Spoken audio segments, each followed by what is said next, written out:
আসসালামু আলাইকুম। সংবাদে আপনাদের সবাইকে স্বাগত জানাচ্ছি। আমি ফিরোজ তোহা। শুরুতেই আরবে কেবলস সংবাদ শিরোনাম। বাংলাদেশের সর্বশেষ গুরুত্বপূর্ণ আপডেট সংবাদে আপনাকে স্বাগত। শুরুতেই সংবাদ শিরোনাম, পরে বিস্তারিত। প্রথমেই জানাবো আমাদের হাতে থাকা সর্বশেষ গুরুত্বপূর্ণ সবথেকে তাজা আপডেট সংবাদ। বিএনপি চাঁদাবাজ টেন্ডারবাজ দলে পরিণত হয়েছে বললেন হাসনাত আব্দুল্লাহ। জাতীয় নাগরিক পার্টি এনসিপির দক্ষিণাঞ্চলের মুখ্য সংগঠক হাসনাত আব্দুল্লাহ এমপি বলেছেন, বিএনপি দখল হয়ে গেছে, চাঁদাবাজ টেন্ডারবাজ দলে পরিণত হয়েছে। শহীদ প্রেসিডেন্ট জিয়াউর রহমান যে বিএনপি তৈরি করেছিল, এটি এখন আর সেই বিএনপি নেই। এরপর জানাবো, এবছর সেপ্টেম্বর অক্টোবর থেকে স্থানীয় সরকার নির্বাচন শুরু হবে বলেন প্রতিমন্ত্রী শাহে আলম। চলতি বছরের সেপ্টেম্বর অক্টোবর মাস থেকে স্থানীয় সরকার প্রতিষ্ঠানগুলো ধাপে ধাপে নির্বাচন শুরু করার পরিকল্পনা করছে বলে জানিয়েছে স্থানীয় সরকার পল্লী উন্নয়ন ও সমবায় প্রতিমন্ত্রী মীর শাহে আলম। আজ সচিবালয় স্থানীয় সরকার বিভাগের সম্মেলন কক্ষে নির্বাচন এবং বিভিন্ন প্রশাসনিক বিষয় সাংবাদিকদের সঙ্গে মতবিনিময়কালে তিনি এসব কথা জানিয়েছেন। এদিকে আনুষ্ঠানিকভাবে বন্ধ হয়ে গেল সুপ্রিম কোর্ট সচিবালয়ের কার্যক্রম। সুপ্রিম কোর্ট সচিবালয়ের কার্যক্রম আনুষ্ঠানিকভাবে বন্ধ করে সব বিচারককে আইন মন্ত্রণালয়ে সংযুক্ত করা হয়েছে। আজ সন্ধ্যা এক প্রজ্ঞাপনে সব বিচারককে সরিয়ে নেয় আইন মন্ত্রণালয়। এখন থেকে চাইলেই বিএনপি যে কোনো কাউকে, আসলে তারা চাইলেই তাদেরকে সেই পদে অধিষ্ঠিত করতে পারবে। অর্থাৎ এখন থেকে বিচারকরা আলাদাভাবে তারা যাকে যোগ্য মনে করবে তাকে ক্ষমতায় বসাতে পারবে না। এখন থেকে সরকার যাকে খুশি তাকে তাদের ইচ্ছামতো ক্ষমতায় বসাবে। আবারও বাংলাদেশ সেই স্বৈরতন্ত্রের দিকে এগিয়ে যাচ্ছে। এবারে জানাবো, বগুড়ায় খামারিকে পিটিয়ে হত্যা। বগুড়ায় দুপাচিয়া উপজেলায় ছাগলে ঘাস খাওয়াকে কেন্দ্র করে মানিক চৌধুরী 50 নামের এক খামারিকে পিটিয়ে হত্যা করা হয়েছে বলে অভিযোগ উঠেছে। আজ রাত 8টার দিকে উপজেলার গুনাহার ইউনিয়নের ঝাজিরা বাঙালিবাজার এলাকায় এই ঘটনা ঘটে।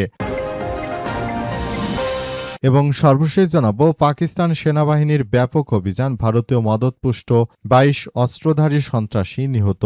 পাকিস্তানের সন্ত্রাসবিরোধী ব্যাপক অভিযান চালিয়েছে দেশটির সেনাবাহিনী। দেশটির খাইবার পাখতুনখোয়া প্রদেশে নিরাপত্তা বাহিনী চালানো এই অভিযানে ভারত সমর্থিত 22 জন অস্ত্রধারী সন্ত্রাসী নিহত হয়েছে। পরমাণু শক্তিধর এদেশটির সেনাবাহিনী জানিয়েছে, গোয়েন্দা তথ্যের ভিত্তিতে চালানো অভিযানে এসব অস্ত্রধারীকে হত্যা করা হয়েছে। প্রিয় দর্শক, এতক্ষণ শুনছিলেন সংবাদ শিরোনাম, এবারে বিস্তারিত। তবে তার আগে বন্ধুরা, অনুরোধ থাকবে এই সংবাদটিতে একটি লাইক দিন। এই চ্যানেলে আপনি নতুন হয়ে থাকলে আমাদের সংবাদটি দেখতে দেখতে চ্যানেলটি সাবস্ক্রাইব করে রাখুন। কমেন্ট করে বন্ধুরা আপনার মূল্যবান মতামত জানিয়ে দিন আপনি বিশ্বের কোন দেশ থেকে বা বাংলাদেশের কোন স্থান থেকে আমাদের সংবাদটি দেখছেন এবং শুনছেন। আর বন্ধুরা, সংবাদটি আপনার সোশ্যাল মিডিয়া ফেসবুকে শেয়ার করে বন্ধুদেরও দেখার সুযোগ করে দিন। গাজা যুদ্ধে আপনি যদি নিরীহ ফিলিস্তিনিদের ভালোবেসে থাকেন, কমেন্টে ইয়েস লিখে পুরো বিশ্বকে আমাদের এই তাজা আপডেটটি দেখার সুযোগ করে দিন। এবারে বিস্তারিত। বিএনপি চাঁদাবাজ টেন্ডারবাজ দলে পরিণত হয়েছে বললেন হাসনাত আব্দুল্লাহ।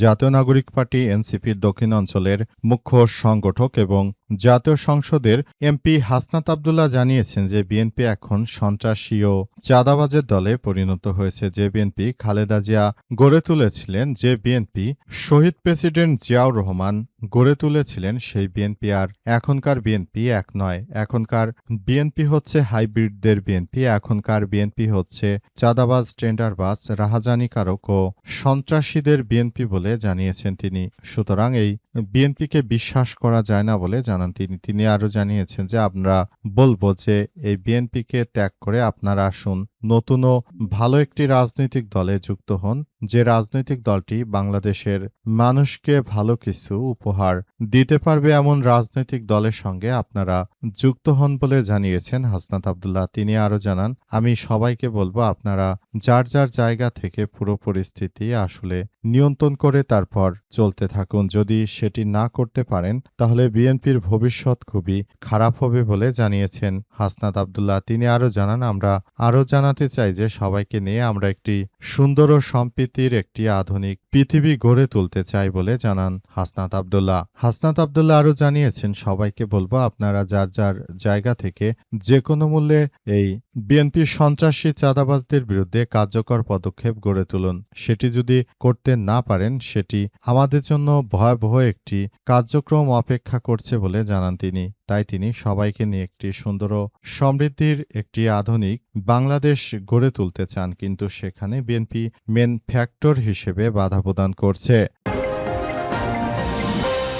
সেপ্টেম্বর-অক্টোবর থেকে স্থানীয় সরকার নির্বাচন শুরু হবে বললেন প্রতিমন্ত্রী শাহ আলম। চলতি বছরের সেপ্টেম্বর-অক্টোবর মাস থেকে দেশে স্থানীয় সরকার প্রতিষ্ঠানগুলো ধাপে ধাপে নির্বাচন শুরু করার পরিকল্পনা করা হচ্ছে। স্থানীয় সরকার পল্লী উন্নয়ন ও সমবায় প্রতিমন্ত্রী মীর শাহ আলম এসব কথা জানিয়েছেন সচিবালয় স্থানীয় সরকার বিভাগের সম্মেলন কক্ষে। স্থানীয় নির্বাচন ও বিভিন্ন প্রশাসনিক বিষয়ে সাংবাদিকদের সঙ্গে মতবিনিময়কালে সব কথা জানিয়েছেন তিনি। মীর শাহ আলম জানিয়েছেন যে আগামী ১ বছরের মধ্যে দেশের ৫টি প্রধান স্থানীয় সরকার নির্বাচন করার লক্ষ্য নিয়ে কাজ করছে সরকার। প্রতিমন্ত্রী আরও জানান, আমরা আশা করছি চলতি বছরে সেপ্টেম্বর অথবা অক্টোবর মাস থেকে স্থানীয় সরকার নির্বাচন প্রক্রিয়া শুরু করতে পারব।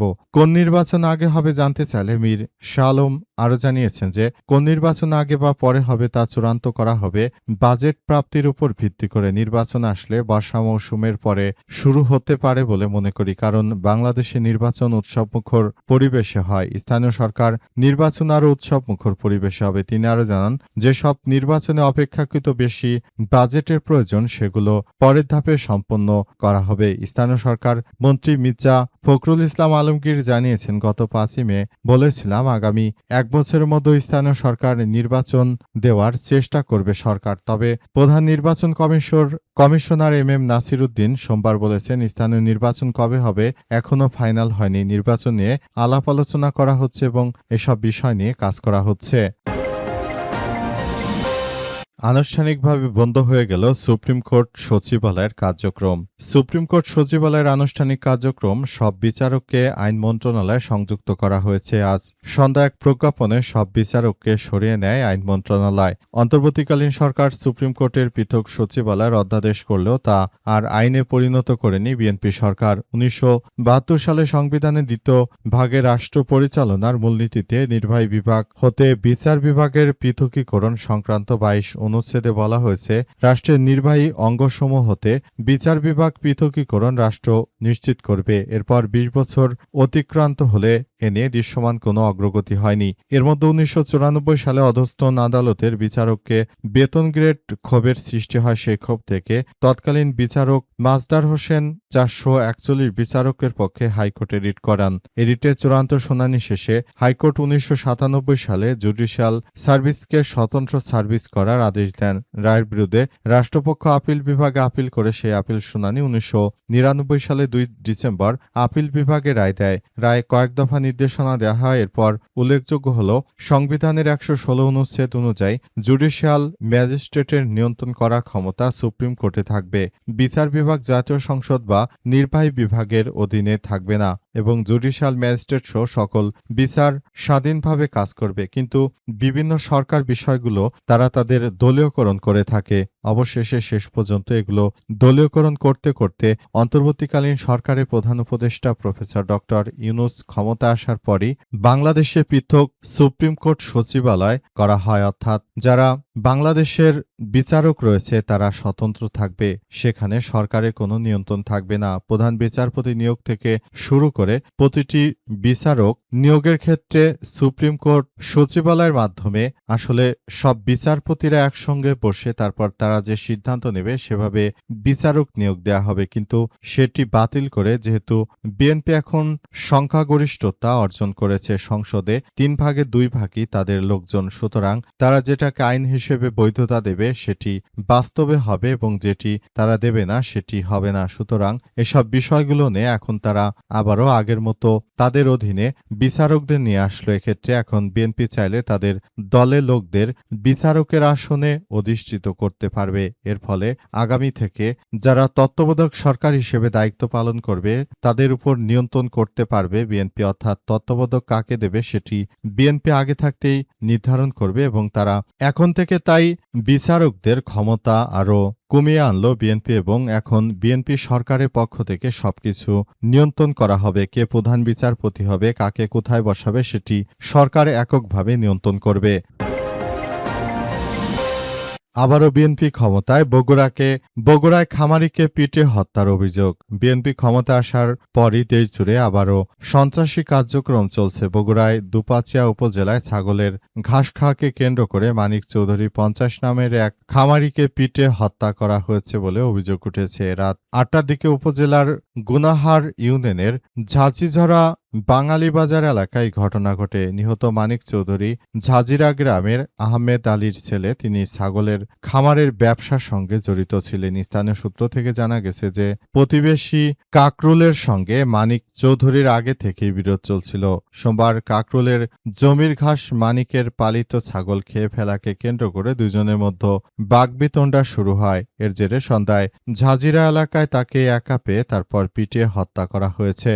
নিহত মানিক চৌধুরী আহমেদ আলীর ছেলে। তিনি ছাগলের ব্যবসার সঙ্গে জড়িত। অভিযোগ রয়েছে কাকরুল ও তার ভাতিজা রেজাউল লাঠিসোঁটা নিয়ে তাকে মারধর করে। আবার অনেকে বলাবলি করছে যে সারা দেশ জুড়ে যেহেতু বিএনপি সরকার ক্ষমতায় এসেছে তাই দেশ জুড়ে আবারও নৈরাজ্যকর পরিস্থিতি চলছে। সারা দেশ জুড়ে ছিনতাই রাহাজানি এমন কোনো ঘটনা নেই যেটা ঘটছে না। প্রতিনিয়ত এই সন্ত্রাসী কার্যক্রমগুলো ঘটার মধ্য দিয়ে সবাই অনেক বেশি আতঙ্কে দিন পার করছে। অনেকে বলাবলি করছে যে বিএনপি যখনই ক্ষমতায় আসে তখনই দেশ জুড়ে এই অনাকাঙ্ক্ষিত ঘটনাগুলো ঘটে থাকে। এজন্য বিএনপি কোনোভাবে দায় এড়াতে পারে না।